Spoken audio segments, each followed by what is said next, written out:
శ్రీ నరేంద్ర మోదీ గారు మొన్న 9వ తేదీకి వరుసగా 3 సార్లు ప్రధానమంత్రిగా ఈ దేశంలో అత్యధికంగా ప్రజాస్వామ్యబద్ధంగా ఎన్నికై అత్యధికంగా ప్రధానమంత్రిగా సేవలు అందించినటువంటి నరేంద్ర మోదీ గారు 4399 రోజుల ప్రధానమంత్రిగా వారి బాధ్యత నిర్వర్తించి దాన్ని రికార్డు స్థాయిలో రికార్డు సృష్టించినటువంటి నేపథ్యంలో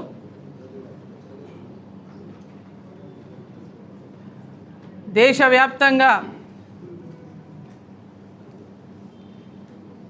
ఇవాళ భారతీయ జనతా పార్టీ అన్ని రాష్ట్రాల్లో కాషాయ జెండా ఎగరవేస్తూ ముందుకు పోతున్నటువంటి వారి నాయకత్వంలో ముందుకు పోతున్నటువంటి నేపథ్యంలో అత్యధికంగా ప్రధానమంత్రిగా సేవలందించినటువంటి ప్రధానమంత్రి గారికి మన పార్లమెంటు ప్రజలందరి తరఫున తెలంగాణ ప్రజలందరి తరఫున శుభాకాంక్షలు తెలియజేస్తా ఉన్నాను. ఒక గొప్ప మైలురాయిని వాళ్ళ మన ప్రధానమంత్రి దాటడం జరిగింది. ఒక సుదీర్ఘమైనటువంటి పాలనను ఈ దేశానికి అందిస్తూ దేశ ప్రజల యొక్క ఆకాంక్షలను నెరవేరుస్తూ ముందుకెళ్తున్నటువంటి ప్రధానమంత్రి గారు అవినీతి రహితమైనటువంటి పాలన అందిస్తూ అభివృద్ధి ప్రజా సంక్షేమమే 2 కళ్ళలాగా ఈరోజు మోదీజీ గారు తన పాలనను కొనసాగిస్తూ ఉన్నారు. ఈ 12 ఏళ్ల పాలన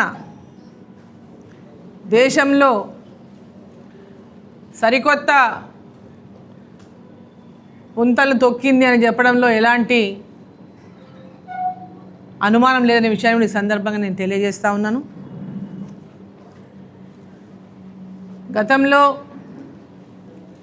ప్రధానమంత్రిగా నరేంద్ర మోదీ గారు 2014లో వారు బాధ్యతలు తీసుకునే నాటికి భారతదేశం 10వ ఆర్థిక వ్యవస్థగా ఉండేది. మరి ఈనాడు భారతదేశం జపాన్ను అధిగమించి ప్రపంచంలో 4వ అతిపెద్ద ఆర్థిక వ్యవస్థగా అవతరించింది. మరి ప్రధానమంత్రి గారు ఒక భారతదేశం యొక్క ఆర్థిక వ్యవస్థను నిలకడగా ముందుకు తీసుకెళ్లడమే కాకుండా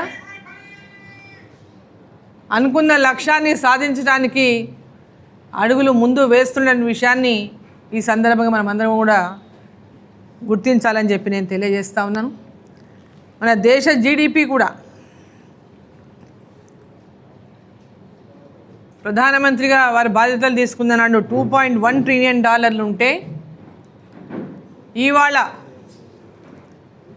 $3.62 ట్రిలియన్ ఇవాళ పెరిగింది అంటే కూడా మనం అందరం కూడా ఒకసారి భారతదేశం యొక్క ఆర్థిక వ్యవస్థను ఏ విధంగా స్థిరంగా ముందుకు తీసుకెళ్తున్నాడో మనం అందరం కూడా గుర్తించాలని చెప్పి తెలియజేస్తూ ఉన్నాను. మొట్టమొదటగా ప్రధానమంత్రి తన బాధ్యతలు తీసుకున్న వెంటనే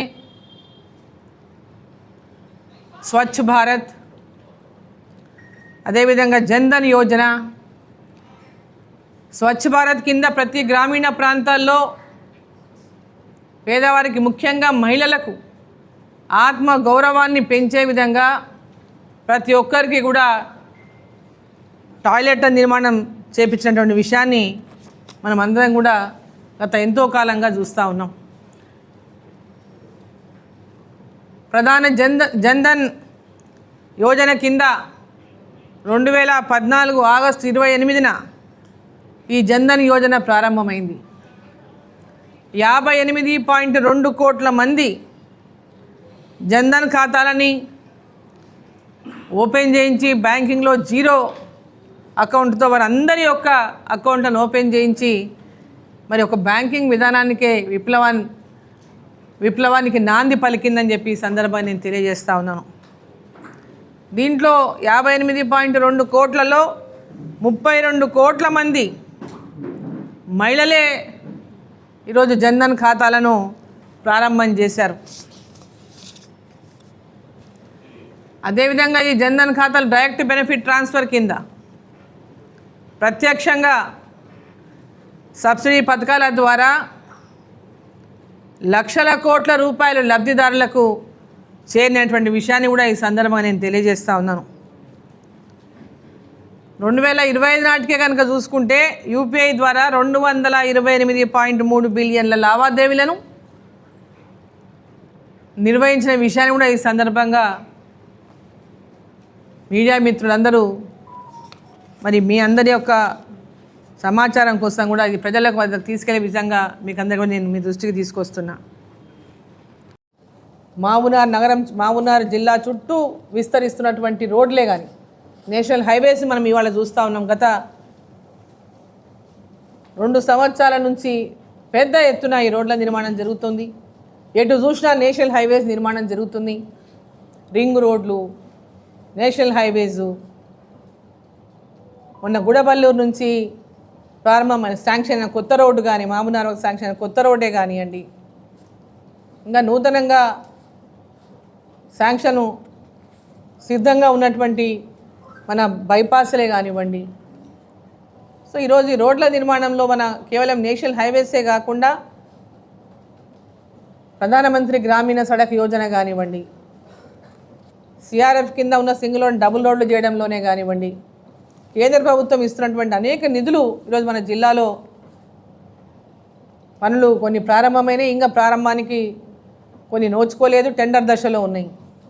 సో వాటన్నిటిని కూడా తొందరగా టెండర్ని పిలిచి తొందరగా ఆ యొక్క రోడ్లన్నింటినీ కూడా నిర్మాణం చేపట్టాలని చెప్పి ఈ సందర్భంగా నేను ఈ రాష్ట్ర ప్రభుత్వాన్ని కోరుతూ, కేంద్ర ప్రభుత్వానికి ఏదైతే మ్యాచింగ్ గ్రాంట్ అంటే 60% కేంద్ర ప్రభుత్వం ఉంటే 40% రాష్ట్ర ప్రభుత్వం, ఆ మ్యాచింగ్ గ్రాంట్స్ ఉన్నటువంటి ప్రతి డిపార్ట్మెంట్ ప్రతి పథకాన్ని కూడా నిధులు ఆలస్యం చేయకుండా వాటికి కేటాయించి అభివృద్ధి పనులను అన్నింటిలో తొందరగా జరిగే విధంగా రాష్ట్ర ప్రభుత్వం సహకరించాలని చెప్పి ఈ సందర్భంగా నేను కోరుతాను.